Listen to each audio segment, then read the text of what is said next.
بسم اللہ الرحمن الرحیم.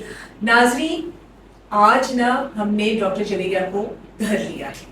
بریسٹ کینسر اویئرنیس منتھ ہے اکتوبر، اور ہم نے ویڈیو بنائی بریسٹ کینسر ان میلز کی، اور ہم نے جانے نہیں دیا. ڈاکٹر جویریہ کو پکڑ لیا ہے، اور ایک اور بریسٹ کینسر کے ایک اور ایسپیکٹ پہ ہم بات کرنا چاہتے ہیں، اور وہ ہے بریسٹ کینسر پریگننسی میں. یہ بھی ہوتا ہے، اور پھر بڑے سوالات اٹھتے ہیں کہ بھائی اب اس میں فرق کیا، علاج کروائیں، ماں کی جان بچے کی جان کیا کرنا ہے. تو آئیے ہم ڈاکٹر جویریہ سے سوالات پوچھتے ہیں. Thank you so much doctor Javeria for tolerating us. Thank you for inviting me. یہ واقعی بہت امپورٹنٹ ٹاپک ہے، اور موسٹلی جو مدر ہے وہ اگر اس طرح ڈائگنوز بھی ہو جاتا ہے تو وہ لوگ کہتے ہیں کہ بچے کی جو ہیلتھ ہے وہ افیکٹ ہوگی، تو ہمیں ٹریٹمنٹ نہیں کرانا، اور نہ ڈائگنوسس کے لیے آتے ہیں ڈاکٹرس کے پاس، اور پوری پریگنینسی کے 9 منتھ گزار کے جب وہ آتے ہیں تو بہت زیادہ اسپریڈ کر چکے ہوتے ہیں. تو اس لیے یہ بھی ایک ہمارا بریسٹ کینسر اویئرنیس منتھ کا ایک پارٹ ہے کہ ہم کیونکہ اپنی عوام کو اویئر کر رہے ہیں، تو this is also very important topic کہ ہم انہیں بتائیں کہ پریگنینسی میں اگر بریسٹ کینسر یا اگر آپ کو کوئی گلٹی چھاتی میں محسوس ہوتی ہے تو آپ نے اس کو کیسے لے کے چلنا ہے. تو ہم خاتون جو ہے وہ حاملہ ہے اور چھاتی میں گلٹی آ گئی ہے، جی، کیا کرنا چاہیے؟ اگر آپ کو لگ رہا ہے کہ آپ کی ویسے ایک تو بات یہ ہے کہ پریگنینسی میں ہارمونل چینجز کی وجہ سے ویسے ہی بریسٹ میں بہت سی چینجز واقع ہوتی ہیں نارملی بھی. اس میں یہ ہوتا ہے کہ بعض اوقات یہ ہوتا ہے کہ وہ بالکل بے ضرر سی چینجز ہوتی ہیں، لیکن پیشنٹ کو خود لگ رہا خاتون کو خود لگ رہا ہوتا ہے کہ یہ کوئی میری گلٹی وغیرہ بن گئی ہے. اور بعض دفعہ ایسا ہوتا ہے کہ گلٹی بن جاتی ہے تو وہ اس کو بے ضرر سمجھتے ہوئے معائنہ نہیں کراتی. اس لیے دونوں صورتحال میں آپ کو اپنے گھر کے پاس کسی بھی قریبی ڈاکٹر یا ایون آپ اپنے گائنوکالوجسٹ سے جن کے پاس آپ ریگولر وزٹس پہ جا رہی ہیں ان سے بات ڈسکس کریں اور ان کو اپنی چھاتی کا معائنہ کروائیں. گائنوکالوجسٹ جب آپ کی چھاتی کا معائنہ کریں گی تو ان کو آئیڈیا ہو جائے گا کہ یہ کوئی بے ضرر چینجز ہیں یا یہ کوئی لمپ یہاں پہ یا گلٹی بنی ہوئی ہے جس کو آگے الٹرا ساؤنڈ کروانے کی ضرورت ہے. تو پھر ہم لوگ پریگننٹ ویمن کا الٹرا ساؤنڈ سیف ہوتا ہے، ہم الٹرا ساؤنڈ بریسٹ کرواتے ہیں نکاح پہلے، اور اس میں دیکھتے ہیں، اس میں ہمیں اندازہ ہو جاتا ہے کہ یہ گلٹی جو ہے یہ خطرناک ہے یا نہیں ہے. اگر وہ گلٹی خطرناک ہے تو پھر ان کی بایوپسی، وہی کوآرڈینیٹڈ بایوپسی جو ہوتی ہے جو سوئی والا ٹیسٹ ہوتا ہے وہ لے کر وہ پھر ہم اس کا مائکروسکوپک ایگزامینیشن کرتے ہیں لیب میں، اور اس سے پھر تشخیص ہوتی ہے کہ یہ بریسٹ کینسر ہے یا نہیں.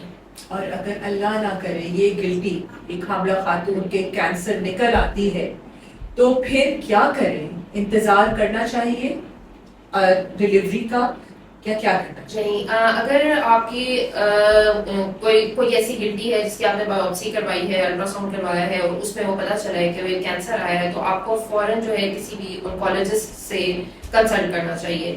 کیونکہ پریگنینسی میں بھی اب اس طرح کی ہمارے پاس ٹریٹمنٹ اویلیبل ہیں جو کہ بچے یا ماں کو کوئی نقصان نہیں پہنچاتے اور ہم اس کا علاج کر سکتے ہیں. پہلے تو یہ ہے کہ پہلے ہم ورک اپ کراتے ہیں. ورک اپ میں ہم لوگ الٹرا ساؤنڈ اور موسٹلی کراتے ہیں پیٹ کا الٹرا ساؤنڈ کرا لیتے ہیں اور چھاتی کا ایکس رے شیٹ رکھ کے کروا لیتے ہیں تاکہ ہمیں پتہ چل جائے کہ اس کا پھیلاؤ کتنا ہے کینسر کا. اس کے بعد اسٹیج کے اکارڈنگلی ہم ٹریٹمنٹ اس کا اسٹارٹ کرتے ہیں.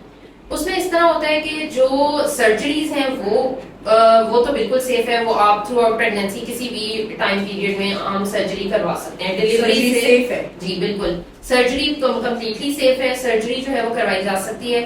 سرجری کرواتے ہیں، اور اس کے بعد جو کیمو تھراپی کی بات آتی ہے تو کیمو تھراپی کے متعلق بہت زیادہ ایک مسکنسیپشن ہے کہ لوگ کہتے ہیں ہم نے پریگنینسی میں نہیں لگتی. صرف جو فرسٹ ٹرائمیسٹر ہوتا ہے، فرسٹ ٹرائمیسٹر کا مطلب ہے پہلے 3 مہینے جو ہم نے پریگنینسی کو ڈیوائڈ کیا ہوتا ہے 3 مہینوں کے لحاظ سے، فرسٹ سیکنڈ اور تھرڈ ٹرائمیسٹر میں. تو پہلے 3 مہینوں کو چھوڑ کے، کیونکہ اس میں بچے کی ساری گروتھ اور ڈیولپمنٹ اور وہ سارے ہاں جی پوری ڈیولپمنٹ ہونی ہوتی ہے، تو فرسٹ ٹرائمیسٹر میں کیمو تھراپی ہم نہیں دیتے، لیکن چوتھے مہینے سے آنورڈ جو ہے کیمو تھراپی دی جا سکتی ہے. اس میں یہ ہوتا ہے کہ کیمو تھراپی کی دوائیاں اگر سرجری آپ کی پہلے ہو گئی ہے تو پھر کیمو تھراپی دی جاتی ہے، یا پہلے کیمو تھراپی دے کے اگر گلٹی بڑھی ہے تو بعد میں سرجری کی طرف جایا جاتا ہے. اور کیمو تھراپی کی ڈیوریشن کا یہ ہوتا ہے کہ 4 مہینے کے بعد سٹارٹ ہوتی ہے، اور کم از کم ڈلیوری سے آپ 3 سے 4 ہفتے پہلے وہ کمپلیٹ ہو جانی چاہیے تاکہ ڈلیوری کو وہ کمپلیکیٹ نہ کرے اور وہ والا پروسیس اسموتھلی چلا جائے، یعنی ڈرگس کا لیول اور وہ والی چیزیں جو ہیں وہ نارملائز ہو جائیں باڈی میں، اور ڈلیوری سے یعنی کم از کم بھی 4 ہفتے پہلے وہ ختم کر دینی ہوتی ہے. صحیح. تو کیا ماں سے بچے کو کینسر پھیل سکتا ہے؟ نہیں, ماں سے بچے کو کینسر جو ہے وہ بالکل ٹرانسفر نہیں ہو سکتا. یہ بالکل ایک مسکنسیپشن ہے, کیونکہ یہ اس طرح سے ٹرانسمٹ ہونے والی بیماری نہیں ہے. اس کے علاوہ میں یہ یہاں پہ بات کرنا چاہتی ہوں کہ کچھ کیمو تھراپی اور سرجری کے علاوہ جو ہے کچھ اور جو طریقہ علاج ہیں جو کہ چھاتی کے کینسر میں استعمال ہوتے ہیں, جیسے شعائیں اور ہارمونل تھراپیز اور ٹارگیٹڈ تھراپیز, یہ ساری ہم پریگنینسی میں نہیں دے سکتے. یہ ہمیشہ جب ڈلیوری ہو جاتی ہے اس کے بعد یہ اسٹارٹ کی جاتی ہے. تو سب سے سیف ہے سرجری, اگر سرجری کروانے کے قابل ہو وہ ملتی, اور پھر کچھ کیمو تھراپی دی جا سکتی ہے. کامن کتنا ہے پریگننسی میں کینسر کا ہو جانا, اور کیا پریگننسی کے ہارمونس کی وجہ سے کینسر پہ کوئی اثر پڑتا ہے؟ ہمارے پاس جو 2 سے 3 ہزار بریسٹ کینسر کے کیسز آتے ہیں, تو ان میں سے ایک کیس جو ہوتا ہے وہ پریگننٹ خواتین کا میں ہوتا ہے. ایک خاتون پریگننٹ ہوتی ہے. اور ویسے جو ریگولر ہارمونل چینجز ہوتے ہیں اس کا کوئی افیکٹ نہیں ہوتا بریسٹ کینسر پہ. یہ ایک انڈیپینڈنٹ وہ ہے اور اس کے اپنے الگ رسک فیکٹرز ہیں. پریگننسی جو ہے وہ رسک فیکٹر میں نہیں آتا. جی ٹھیک ہے. سو بچے کو کینسر پھیل نہیں سکتا, کینسر کا علاج ہو سکتا ہے ڈیورنگ پریگننسی, کچھ چیزیں نہیں ہو سکتی, وہ ساری باتیں ڈاکٹر ریکمینڈ ہی نہیں کریں گے.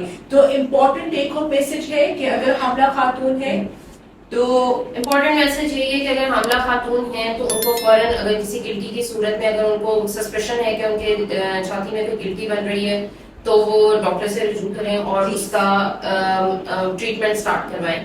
اور جتنا ٹریٹمنٹ پاسبل ہو سکتا ہوگا کہ پریگنینسی میں وہ اس کو اس میں کور کریں گے. اگر آپ بہت ارلی پریگنینسی میں آ گئی ہیں اور آپ کا بہت بڑا ٹیومر ہے اور وہ بہت تیزی سے اگریسولی انکریز کر رہا ہے, تو پھر ایک آپشن ہوتا ہے کہ ٹرمینیشن آف پریگنینسی پیشنٹ سے ڈسکس کی جا سکتی ہے. اگر بالکل ارلی پریگنینسی ہے, وہ بھی پیشنٹ کی مرضی پہ ڈیپینڈ کرتا ہے, وہ ضروری نہیں ہے کروانا. اگر پیشنٹ اس سے سیٹسفائی ہو تو وہ ایک میڈیکل انڈیکیشن ہوتی ہے کہ وہ ٹرمینیٹ کی جا سکتی ہے, کیونکہ ماں کی جان کو خطرہ ہے اگر ہم اس کا علاج نہیں کرتے. ماں کی جان ضروری ہے, امپورٹنٹ ہے. اور دوسرا ایک اور سوال جو مجھ سے اکثر کیا جاتا ہے کہ جب پیشنٹس ڈیلیور بریسٹ کینسر کی کر جاتی ہیں تو وہ پوچھتی ہیں کہ کیا اب ہم بریسٹ فیڈ کروا سکتے ہیں, بچے کو دودھ پلا سکتے ہیں. تو اگر پیشنٹ آن ٹریٹمنٹ ہے, یعنی کہ اس کی جو ہے ہارمونل تھراپی یا ریڈیو تھراپی یا جو دوسری ٹارگیٹڈ تھراپیز ہیں وہ چل رہی ہیں, تو پھر وہ بریسٹ فیڈ نہیں کروا سکتی, کیونکہ یہ سارے جو ڈرگس ہیں یہ ملک میں سیکریٹ ہوتے ہیں اور یہ جو ہے پھر بچے کو نقصان پہنچا سکتے ہیں. تو وہ اس دوران بھی نہیں پہنچا سکتی ہیں, اور ٹریٹمنٹ ختم ہونے کے 4 سے 6 مہینے تک جو ہے وہ نہیں وہ بریسٹ فیڈ کروا سکتی. سو ویورز, پریگننسی کے دوران بریسٹ کینسر ہو جائے, پلیز اس کی کا شک آ جائے, تشخیص کروائیں, علاج کروائیں. کچھ چیزیں جو نہیں اس پریگننسی کے دوران کر سکتے یا بچے کے لیے نقصان دہ ہے وہ ڈاکٹر جاوید نے ساری بتا دی ہے. علاج ممکن ہے, بہت ضروری ہے, ماں کی جان بہت اہم ہے. اس کے علاوہ آپ کو بریسٹ کینسر کے بارے میں کوئی بھی سوال ہو, ویسے تو یہ اکتوبر خاص مہینہ ہے اس کی اویئرنیس کے لیے, اس کے علاوہ بھی آپ ضرور سوال پوچھ سکتے ہیں. اور اس تسلسل کو بریسٹ کینسر اویئرنیس منتھ میں یہ والا ٹاپک ڈسکس کیا ہم نے, اس سے پہلے 2 اور ڈسکس کیا. آپ سارے دیکھیں اور اس انفارمیشن کو پھیلائیں تاکہ سب کو اس سے فائدہ ہو سکے. میں ایک بار پھر ڈاکٹر جویریہ کا بہت بہت شکریہ کروں گی اوپری آن لائن کی طرف سے, اور یہ جان بچانے والی آگاہی ہمیں دیتی ہیں. اور اس کے ساتھ ہی ڈاکٹر جویریہ کو, ڈاکٹر سمر عاصم کو اس وقت تک کے لیے اجازت دیجیے. بہت سارا اپنا خیال رکھیں. اللہ حافظ.